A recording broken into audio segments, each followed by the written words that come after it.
Jó, igyekszem gyors lenni, mert nagyon tűz a nap. Jó? Hol a Milán? Milán hol van? Szokori Milán. Lőrinc mivel elment kocsikázni, ugye? Fürdik? Hol? Hát akkor majd csatlakozik. Jaj, de jó. Na, én... Jó. Nagyon-nagyon örültem, hogy itt lehettem veletek a héten, bár volt nagyon-nagyon meleg út, de együtt kibírtunk. És én azt gondolom, hogy nem csak én, nem csak az edzők, ők is mondták, hogy nagyon jól életét veletek, mert remélem, hogy ti is különösen még aki itt is sátorodott. Ezután 2 napig aludni fog majd oda-haza. Szülőknek bemutatom a csapatokat.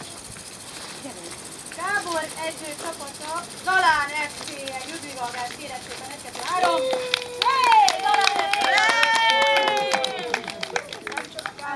Gergő, illetve Zsombor csapata.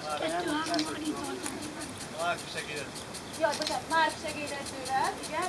Zsombor és segédedzője Dolhai Gergő, aki most nincs itt.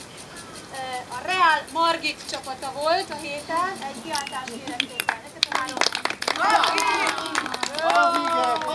Alszotok? Sátorban vagytok? Sátorban hangosabbat voltatok. Máté csapata volt a Nase csapata a héten. Egy nagy üdvrivalgást kérek. 1, 2, 3. Nase! Mi az a Nase? Mi az a Nase? Nevetve alázó, egy Nosi, egy nevetve alázó Sportemberek. És a Szandi csapata volt a Chili Sen csapata. 1, 2, 3. Chili! Jó, ez van, gyerünk. Mi az a Chilisen? Chili ese. Az N az kicsit oda. Nem szeretik a csilit egyébként. Igen, a csilitől erősek. No, többféle játékban vettetek részt a hét során, amelyek egyik része volt a foci bajnokság, de más feladatokat is kaptatok, például volt 11-es hívópárba, egy csapatépítő, csapatbizalom játékok, volt kinder tojás kereső, közélmondás,